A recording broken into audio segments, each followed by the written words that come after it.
Ration card ಇದ್ರೇ ಬರ್ತದೆ ಅಂತ ಏನೂ ರೂಲ್ಸ್ ಇಲ್ಲ. ಅದ್ರದ್ದು ಅರ್ಥ ಆಯ್ತಾ? ₹100 ಬರುವಂತ ಒಂದು ಸ್ಕೀಮ್ ಯಾವುದು? ಪ್ರತಿಯೊಬ್ಬರಿಗೂ ಒಂದು ಕ್ಯೂರಿಯಾಸಿಟಿ ಇರ್ತದೆ. ರೇಷನ್ ಕಾರ್ಡ್ ಮಾಡ್ಸಿನ ರೇಷನ್ ಕಾರ್ಡ್ ಇದ್ರೆ 5,000 ಬರ್ತದೆ, 2,000 ಬರ್ತದೆ, 3,000 ಬರ್ತದೆ. ಅದೇ ರೀತಿ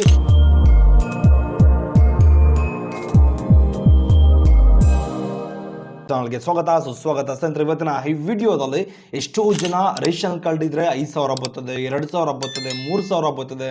ಅದೇ ರೀತಿ ನೀವು ರೇಷನ್ ಕಾರ್ಡ್ ಇದ್ರೆ ಮಾತ್ರ ಬರ್ತದೆ ಅಂತ ವೆಬ್ಸೈಟ್ಗಳಲ್ಲಿ ಪೋರ್ಟಲ್ಗಳಲ್ಲಿ ಸಿಕ್ಕಾಪಟ್ಟೆ ಜನ ನೀವು ಕೇಳ್ತಾನೆ ಇದ್ರಿ. ಅರ್ಥ ಆಯ್ತಾ? ಕೇಳಿದ್ರು ಸಹ ಅರ್ಥ ಆಯ್ತಾ? ಬಟ್ ಆದ್ರೆ ರೇಷನ್ ಕಾರ್ಡ್ ಇದ್ರೇ ಬರ್ತದೆ ಅಂತ ಏನೂ ರೂಲ್ಸ್ ಇಲ್ಲ. ಅದ್ರದ್ದು ಅರ್ಥ ಆಯ್ತಾ? ಹಾಗಾದ್ರೆ ಆ ಒಂದು ಸ್ಕೀಮ್ ಯಾವುದು? ಈ ರೇಷನ್ ಕಾರ್ಡ್ ಇದ್ರೆ ₹5,000 ಬರುವಂಥ ಒಂದು ಸ್ಕೀಮ್ ಯಾವುದು? ಪ್ರತಿಯೊಬ್ಬರಿಗೂ ಒಂದು ಕ್ಯೂರಿಯಾಸಿಟಿ ಇರ್ತದೆ.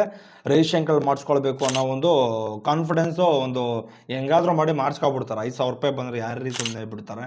ಸಾದ್ರೆ ರೇಷನ್ ಕಾರ್ಡ್ ಇದ್ರೆ ₹5,000 ಬರಲ್ಲ. ಅರ್ಥ ಆಯ್ತಾ? ಏನಕ್ಕೋಸ್ಕರ ಈ ಥರ ವಿಡಿಯೋ ಮಾಡ್ತಾ ಇದ್ದೀನಿ ಅಂದರೆ, ಇದು ಸಪ್ರೇಟು ಸ್ಕೀಮ್ ಇದು. ಅರ್ಥ ಆಯ್ತಾ? ಸೆಂಟ್ರಲ್ ಗೌರ್ಮೆಂಟಿಂದ ಬಿಟ್ಟಿರುವಂಥ ಒಂದು ಸ್ಕೀಮ್ ಇದು.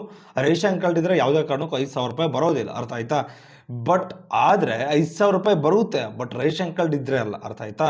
ಸೊ ಇದರ ಮೊದಲ ಪಾಯಿಂಟ್ ಯಾವುದು ಅಂದರೆ, ಈ ಸ್ಕೀಮ್ ಹೆಸರು ಅಟಲ್ ಪೆನ್ಷನ್ ಯೋಜನೆ. ಇದ್ರ ಬಗ್ಗೆ ಪ್ರತಿಯೊಬ್ಬರಿಗೂ ಸಹ ಗೊತ್ತಿರ್ತದೆ. ಗೊತ್ತಿಲ್ಲದೆ ಇದ್ರು ಜಸ್ಟ್ ಒಂದು ಕೇಳಿರ್ತೀರ, ಈ ಒಂದು ಸ್ಕೀಮ್ ಐತೆ, ಬ್ಯಾಂಕ್ಗಳಲ್ಲಿ ಹೋಗಿ ಅಪ್ಲಿಕೇಶನ್ ಹಾಕಿಸ್ಕೊಳ್ಬೋದು ಅಂತ ನಿಮಗೂ ಸಹ ಒಂದು ಐಡಿಯಾ ಇರ್ತದೆ, ಒಂದು ಕೇಳಿರ್ತೀರಿ ನೀವು ಅಷ್ಟೇ. ಅರ್ಥ ಆಯ್ತಾ? ಇದ್ರ ಬಗ್ಗೆ ಫುಲ್ ಡೀಟೇಲ್ ಆಗಿ ತಿಳ್ಕೊಳ್ತಾ ಹೋಗೋಣ. ದಯವಿಟ್ಟು ನಮ್ಮ ಚಾನಲ್ಗೆ ಯಾರಾದರೂ ಫಸ್ಟ್ ಟೈಮ್ ವಿಸಿಟ್ ಮಾಡಿದರೆ ಕೂಡಲೇ ಸಬ್ಸ್ಕ್ರೈಬ್ ಮಾಡಿಕೊಂಡು ಹಾಗೆ ಬೆಲ್ ಐಕಾನ್ ಬಟನ್ ಮೇಲೆ ಕ್ಲಿಕ್ ಮಾಡಿ. ಮನೆಗಾಯಿಸಿ ವಿಡಿಯೋ ಸ್ಟಾರ್ಟ್ ಮಾಡೋಣ. ಸೊ ಇದರ ಮೊದಲ ಪಾಯಿಂಟ್, ಇದಕ್ಕೆ ದಾಖಲಾತಿಗಳು ಏನೇನು ಬೇಕು? ಅಟಲ್ ಪೆನ್ಷನ್ ಯೋಜನೆ ಸ್ಟಾರ್ಟ್ ಆಗಿರೋದು 2015ರಲ್ಲಿ ಸ್ಟಾರ್ಟ್ ಆಗಿರೋದು. ನಮ್ಮ ಕೇಂದ್ರ ಸರ್ಕಾರದಿಂದ ಸ್ಟಾರ್ಟ್ ಮಾಡಿಸಿರುವಂಥದ್ದು. ಇದು ಏನಕ್ಕೋಸ್ಕರ, ಇದ್ರ ಉದ್ದೇಶ ಏನಪ್ಪ ಅಂದರೆ, ಮಿಡ್ಲ್ ಕ್ಲಾಸ್ ಜನರಿಗೆ, ಬಡ ಜನರಿಗೆ ಉಪಯೋಗ ಆಗಲಿ. ಪ್ರತಿಯೊಬ್ಬರೂ ಸಹ ವಯಸ್ಸಾದಂತಹ ಒಂದು ಕಾಲದಲ್ಲಿ ತೊಂದರೆ ಪಡುವಂಥ ಒಂದು ಅವಕಾಶಗಳು ಬರದೇ ಇರಲಿ. 60 ವರ್ಷ ಮೇಲ್ಪಟ್ರೆ ಇವರು ಡೈರೆಕ್ಟಾಗಿ ₹800 ₹1,200 ಪೆನ್ಷನನ್ನು ಪಡ್ಕೊಳ್ತಿರ್ತಾರೆ. ಅರ್ಥ ಆಯ್ತಾ? ಈ ಥರ ಒಂದು ಫೆನ್ಷನ್ನು ಅವ್ರಿಗೇನಕ್ಕೂ ಸಾಕಾಗೋದಿಲ್ಲ. ಅರ್ಥ ಆಯ್ತಾ? ಅದೇ ಥರ ವಯಸ್ಸಿದ್ದಾಗ ಏನು ಮಾಡಬೇಕು ಅಂದರೆ, ಇನ್ವೆಸ್ಟ್ಮೆಂಟನ್ನು ಮಾಡಿಕೊಂಡು ವಯಸ್ಸಾದ ಕಾಲದಲ್ಲಿ ನೀವು ಒಂದು ಕೂತ್ಕೊಂಡು ಜೀವನ ಮಾಡುವಂಥ ಒಂದು ಪ್ರಯತ್ನ ನೀವು ಮಾಡಬಹುದು. ಆ ಒಂದು ಉದ್ದೇಶದಿಂದ ಸರ್ಕಾರ ಈ ಒಂದು ಸ್ಕೀಮನ್ನು ಜಾರಿಗೆ ತಂದಿರುವಂಥದ್ದು. ಇದಕ್ಕೆ ಏಜ್ ಲಿಮಿಟ್ ನೋಡೋದಾದರೆ ಸುಮಾರು 18 ವರ್ಷದಿಂದ 40 ವರ್ಷದ ಲಾಸ್ಟ್ ಇರ್ತದೆ. 18 ವರ್ಷದ ಮೇಲ್ಪಟ್ಟ ಯುವಕರಾಗಿರಬೇಕು, 40 ವರ್ಷದ ಒಳಗಡೆ ಇರಬೇಕು. 40 ವರ್ಷಕ್ಕಿಂತ ಒಂದು ದಿನ ಜಾಸ್ತಿ ಆದರೂ, ಯಾಕೆಂದರೆ ಇದಕ್ಕೆ ಇದೇ ಇರೋದಿಲ್ಲ. ಅರ್ಥ ಆಯ್ತಾ? ಏಜ್ ಲಿಮಿಟ್ಟು ಸಿಕ್ಕಾಪಟ್ಟೆ ಸ್ಟ್ರಿಕ್ಟ್ ಆಗಿರ್ತದೆ. ರೂಲ್ಸು ರೆಗ್ಯುಲೇಷನ್ಸ್ಗಳು ಸಿಕ್ಕಾಪಟ್ಟೆ ಇರ್ತವೆ. ಇದರ ಬಗ್ಗೆ ಫುಲ್ ಡೀಟೇಲ್ ಆಗಿ ತಿಳ್ಕೊಳ್ತಾ ಹೋಗೋಣ, ಮುಂದೆ ತಿಳಿಸ್ಕೊಡ್ತಾ ಹೋಗ್ತಾನೆ. ಇದಕ್ಕೆ ದಾಖಲಾತಿಗಳು ಆಧಾರ್ ಕಾರ್ಡ್ ಇರಬೇಕಾಗುತ್ತೆ. ಆಧಾರ್ ಕಾರ್ಡ್ಗೆ ಲಿಂಕ್ ಆಗಿರುವಂಥ ಒಂದು ಮೊಬೈಲ್ ನಂಬರು, ಪಾನ್ ಕಾರ್ಡ್ ಇರಬೇಕು, ವೋಟರ್ ID ಇರಬೇಕು, ರೇಷನ್ ಕಾರ್ಡ್ ಇರಬೇಕು. ಇವೆಲ್ಲ ಇರಲೇಬೇಕು. ಅದೇ ರೀತಿ ಮೇಯ್ನಾಗಿ ನಾಮಿನಿ ಡೀಟೇಲ್ಸ್ ಅಂತೂ ಕಡ್ಡಾಯವಾಗಿ ಇರಲೇಬೇಕು. ನಾಮಿನಿ ಡೀಟೇಲ್ಸು ತುಂಬ ಇಂಪಾರ್ಟೆಂಟ್ ಆಗುತ್ತೆ ಇದರಲ್ಲಿ. ಯಾಕೆ ಅಂದರೆ, ನೀವೇನಾದರೂ ಅಕಸ್ಮಾತ್ ಡೆತ್ ಆದರೆ ಹಣ ಎಲ್ಲ ಹೋಗೋದು ಅವ್ರಿಗೇನೆ, ನಾಮಿನಿಗೇನೆ. ಇದು ತುಂಬ ಮುಖ್ಯ ಆಗುತ್ತೆ. ಅರ್ಥ ಆಯ್ತಾ? ಸರ್, ಅದೇ ರೀತಿ ಇದು ಏನಿದು ಅಟಲ್ ಪೆನ್ಷನ್ ಯೋಜನೆ ಯಾವ ರೀತಿ ವರ್ಕ್ ಆಗುತ್ತೆ ಅಂತ ನೀವು ಕೇಳಬಹುದು. ಸಿಂಪಲ್ ಆಗಿ ಹೇಳ್ತೀನಿ ಕೇಳಿ. ಈಗ ನೀವು 18 ವರ್ಷ ನಿಮಗೆ ಏಜು ಅಂತ ತಿಳ್ಕೊಳ್ಳಿ. ಈಗ ನೀವೇನು ಮಾಡಬೇಕು, ಒಂದು ಅಟಲ್ ಪೆನ್ಷನ್ ಯೋಜನೆಯನ್ನು ವಯಸ್ಸು 60 ವರ್ಷ ಆದಮೇಲೆ ನಾನು ಚೆನ್ನಾಗಿರಬೇಕು ಅಂತ ನಿಮ್ಮ ಮೈಂಡಿಗೆ ಬಂದರೆ, ಅಟಲ್ ಪೆನ್ಷನ್ ಯೋಜನೆಯನ್ನು ನೀವು ಓಪನ್ ಮಾಡಿ ನೀವೇನು ಮಾಡ್ಬೋದು, ಒಂದು ಸ್ಕೀಮನ್ನು ಪ್ರತಿ ತಿಂಗಳು ಕಟ್ಕೊಂಡು ಹೋಗಬೇಕು. ಪ್ರೀಮಿಯಮ್ ಯಾವ ರೀತಿ ಇರ್ತದೆ? ಮೇಯ್ನಾಗಿ ನಿಮ್ಗೇನಾದರೂ 18 ವರ್ಷ ಆಗಿದ್ರೆ ತಿಂಗಳಿಗೆ ₹210 ಕಟ್ಬೋದು. ನಿಮಗೆ ₹5,000 ಪೆನ್ಷನ್ ಅಮೌಂಟ್ ಕಂಪಲ್ಸರಿಯಾಗಿ ಬಂದೇ ಬರುತ್ತೆ.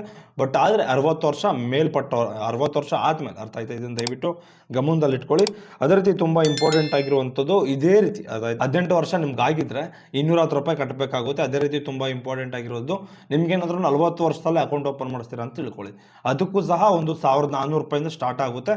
ಅವಾಗ 20 ವರ್ಷ ನೀವು ಕಟ್ಟಲೇಬೇಕು. ತಿಂಗಳಿಗೆ ₹1,400 ಗಂಟ ನೀವು ಕಟ್ಟಿದ್ರೆ 60 ವರ್ಷ ಆದಮೇಲೆ ನಿಮ್ಗೆ ಏನಾಗುತ್ತೆ ಅಂದರೆ, ಒಂದು ಪೆನ್ಷನ್ ಅಮೌಂಟ್ ತಿಂಗಳಿಗೆ ₹5,000 ಬರುವಂಥ ಒಂದು ಸಾಧ್ಯತೆಗಳು ಇರ್ತದೆ. 100% ಬಂದೇ ಬರ್ತದೆ. ಯಾವುದೇ ರೀತಿಯ ಒಂದು ಸ್ಕ್ಯಾಮ್ ಮಾಡೋದಾಗಲಿ, ಬಟ್ ಬೇರೆ ಏನಾದರೂ ಮಾಡೋದಾಗಲಿ ದಯವಿಟ್ಟು ಇದರಲ್ಲಿ ನಡೆಯೋದಿಲ್ಲ. ಅರ್ಥ ಆಯ್ತಾ? ನೀವು ಆರಾಮಾಗಿ ಮಾಡಿಸ್ಕೊಳ್ಬೋದು. ಪ್ರತಿಯೊಬ್ಬರು ಸಹ ಇದನ್ನು ಮಾಡಿಸ್ಕೊಳ್ಬೋದು. ಅರ್ಥ ಆಯ್ತಾ? ದಯವಿಟ್ಟು ಇದನ್ನು ಅರ್ಥ ಮಾಡ್ಕೊಳ್ಳಿ. ಅದೇ ರೀತಿ ಸುಮಾರು ಈ ಒಂದು ಖಾತೆಗಳನ್ನು ಎಲ್ಲಿ ಓಪನ್ ಮಾಡಿಸ್ಕೊಳ್ಳೋದು, ಅಟಲ್ ಪೆನ್ಷನ್ ಯೋಜನೆಗೆ ಎಲ್ಲಿ ಅಪ್ಲಿಕೇಶನ್ ಸಲ್ಲಿಸಬೇಕು? ಮೈನಾಗಿ ನಿಮ್ಗೆ ಎಲ್ಲಿ ಉತ್ತಮ ಅಂದರೆ, ಸೆಂಟ್ರಲ್ ಗೌರ್ಮೆಂಟ್ ಬ್ಯಾಂಕ್ ಇದೆಯಲ್ಲ, ಪೋಸ್ಟ್ ಆಫೀಸ್, ಇಲ್ಲಿ ಒಂದು ಒಳ್ಳೆ ಸ್ಕೀಮ್ ಅಂತ ಹೇಳ್ಬೋದು. ಇಲ್ಲಿ ಸಿಕ್ಕಾಪಟ್ಟೆ ವರ್ಕ್ ಆಗುತ್ತೆ.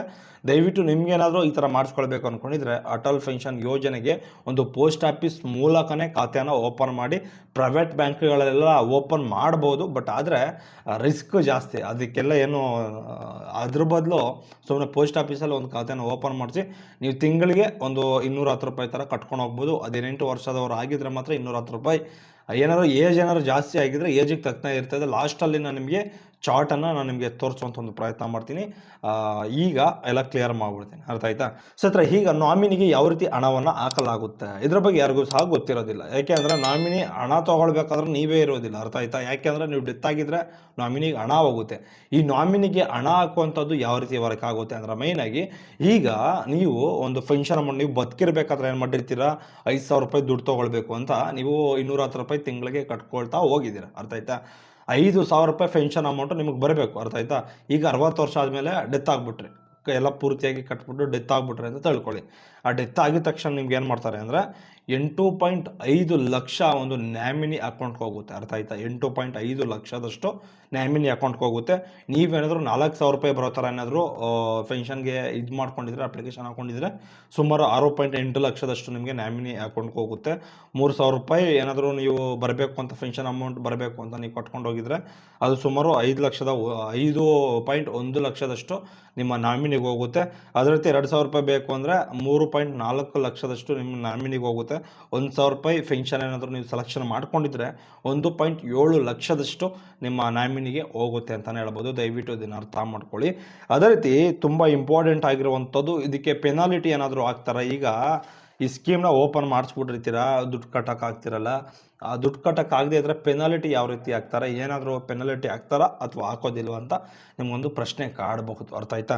ಸೊ ಮೊದಲನೇ ಪಾಯಿಂಟ್ ಯಾವುದು ಅಂದರೆ 100 ರೂಪಾಯಿಂದ ಹಿಡಿದು 100 ರೂಪಾಯಿ ಮೇಲಿದ್ರೆ ಜಸ್ಟ್ 1 ರೂಪಾಯಿ ನಿಮಗೆ ಪೆನಾಲಿಟಿ ಚಾರ್ಜನ್ನು ಹಾಕ್ತಾರೆ. ಬ್ಯಾಂಕ್ಗಳಲ್ಲಾಗಿರ್ಬೋದು, ಪೋಸ್ಟ್ ಆಫೀಸ್ಗಳಲ್ಲಿ ಆಗಿರ್ಬೋದು. ಬಟ್ ಆದರೆ 101ಕ್ಕಿಂತ ಜಾಸ್ತಿ 500 ರೂಪಾಯಿ ಒಳಗಡೆ ಇದ್ದರೆ, 101ರಿಂದ 500 ಒಳಗಡೆ ಇದ್ದರೆ ನಿಮ್ಗೆ 2 ರೂಪಾಯಿ ಪೆನಾಲಿಟಿ ಚಾರ್ಜನ್ನು ಹಾಕ್ತಾರೆ. ಅದೇ ರೀತಿ 501ರಿಂದ 1,000 ರೂಪಾಯಿ ಒಳಗಡೆ ಇದ್ದರೆ ನಿಮಗೆ 5 ರೂಪಾಯಿ ಪೆನಾಲಿಟಿ ಚಾರ್ಜನ್ನು ಹಾಕ್ತಾರೆ. 1,001ರಿಂದ ಹಿಡಿದು ಒಂದು ಸುಮಾರು 1,001ಕ್ಕಿಂತ ಮೇಲೆ ಏನಾದರೂ ನೀವು ಪೆನ್ಷನ್ ಅಮೌಂಟ್ಗೆ ಎಲಿಜಿಬಲ್ ಇದ್ರಿ ಅಂತ ತಿಳ್ಕೊಳ್ಳಿ, ಅರ್ಥ ಆಯ್ತಾ? ಇದಕ್ಕೆ ಸುಮಾರು 10 ರೂಪಾಯಿ ಗಂಟ ನೀವು ಪೆನಾಲಿಟಿ ಚಾರ್ಜನ್ನು ಮಂತ್ಲಿ ಫೇಸ್ ಮಾಡಬೇಕಾಗುತ್ತೆ. ನೀವೇನು ಮಾಡ್ತೀರ ಅಂದರೆ ಸಿಂಪಲ್ಲಾಗಿ ಒಂದು ಟೈಮ್ ಟು ಟೈಮ್ ಕಟ್ಕೊಂಡು ಹೋದರೆ EMI ಥರ ಆರಾಮಾಗಿ ನಿಮಗೆ ವಯಸ್ಸಾದಂತಹ ಒಂದು ಕಾಲದಲ್ಲಿ ಸುಖವಾಗಿ ಸಂತೋಷವಾಗಿ ಮಕ್ಕಳ ಜೊತೆ ಮೊಮ್ಮಕ್ಕಳ ಜೊತೆ ಆಡ್ಕೊಂಡು ಬದುಕೊಂಡಿರ್ಬೋದು, ಅರ್ಥ ಆಯ್ತಾ? ಈ ಒಂದು ಉದ್ದೇಶದಿಂದನೇ ಈ ಸ್ಕೀಮನ್ನು ಬಿಡುಗಡೆ ಮಾಡಿರುವಂಥದ್ದು. ಇದನ್ನು ದಯವಿಟ್ಟು ಅರ್ಥ ಮಾಡ್ಕೊಳ್ಳಿ. ಅದೇ ರೀತಿ ಈ ಒಂದು ಚಾರ್ಟ್, ಅರ್ಥ ಆಯ್ತಾ? ಈ ಚಾರ್ಟ್ ನಾನು ನಿಮಗೆ ಲಾಸ್ಟಲ್ಲಿ ಹಾಕಿರ್ತೀನಿ, ದಯವಿಟ್ಟು ಅದನ್ನು ನೋಡ್ಕೊಳ್ಳಿ, ಅರ್ಥ ಆಯ್ತಾ? ಎಷ್ಟೆಷ್ಟು ಏಜ್ಗೆ ಒಂದು ಇಷ್ಟೆಷ್ಟು ಹಣವನ್ನು ಕಟ್ಕೊಂಡ್ರೆ ಎಷ್ಟೆಷ್ಟು ಹಣ ಬರುತ್ತೆ. ಅದೇ ರೀತಿ ಇದ್ರ ಬಗ್ಗೆ ಫುಲ್ಲು ಡೀಟೇಲಾಗಿ ನಾನು ನಿಮಗೆ ಚಾರ್ಟ್ ನಿಮ್ಗೆ ತೋರಿಸಿದ ತಕ್ಷಣ ನಿಮ್ಗೆ ಅರ್ಥ ಆಗುತ್ತೆ, ಅರ್ಥ ಆಯ್ತಾ? ಓಕೆ, ಇದೇ ರೀತಿ ಯಾವುದಾದ್ರೂ ಅಪ್ಡೇಟಿಂಗ್ ಆದಂಥ ವಿಚಾರಗಳಿದ್ರೆ ಖಂಡಿತ ತಿಳಿಸ್ಕೊಡುವಂಥ ಒಂದು ಪ್ರಯತ್ನ ಮಾಡ್ತೀನಿ. ದಯವಿಟ್ಟು ನಮ್ಮ ಚಾನಲ್ಗೆ ಯಾರಾದರೂ ಫಸ್ಟ್ ಟೈಮ್ ವಿಸಿಟ್ ಮಾಡಿದ್ರೆ ಕೂಡಲೇ ಸಬ್ಸ್ಕ್ರೈಬ್ ಮಾಡಿಕೊಂಡು ಹಾಗೆ ಬೆಲ್ ಐಕಾನ್ ಬಟನ್ ಮೇಲೆ ಕ್ಲಿಕ್ ಮಾಡಿ. ಅದೇ ರೀತಿ ನಮ್ಮ ವಿಡಿಯೋ ನಿಮ್ಗೆ ಇಷ್ಟ ಆಗಿದ್ರೆ ಕೂಡಲೇ ಲೈಕ್ ಮಾಡಿ. ಏನಾದರೂ ಡೌಟ್ಸ್ ಇದ್ದರೆ ಇದರ ಬಗ್ಗೆ ಕೂಡಲೇ ಕಮೆಂಟ್ ಮಾಡಿದ್ರೆ ಅದ್ರ ಬಗ್ಗೆ ನಾನು ರಿಪ್ಲೈ ಕೊಡುವಂಥ ಒಂದು ಪ್ರಯತ್ನ ಮಾಡ್ತೀನಿ. ಬೈ ಬಾಯ್, ನೆಕ್ಸ್ಟ್ ವಿಡಿಯೋದಲ್ಲಿ ಸಿಗೋಣ.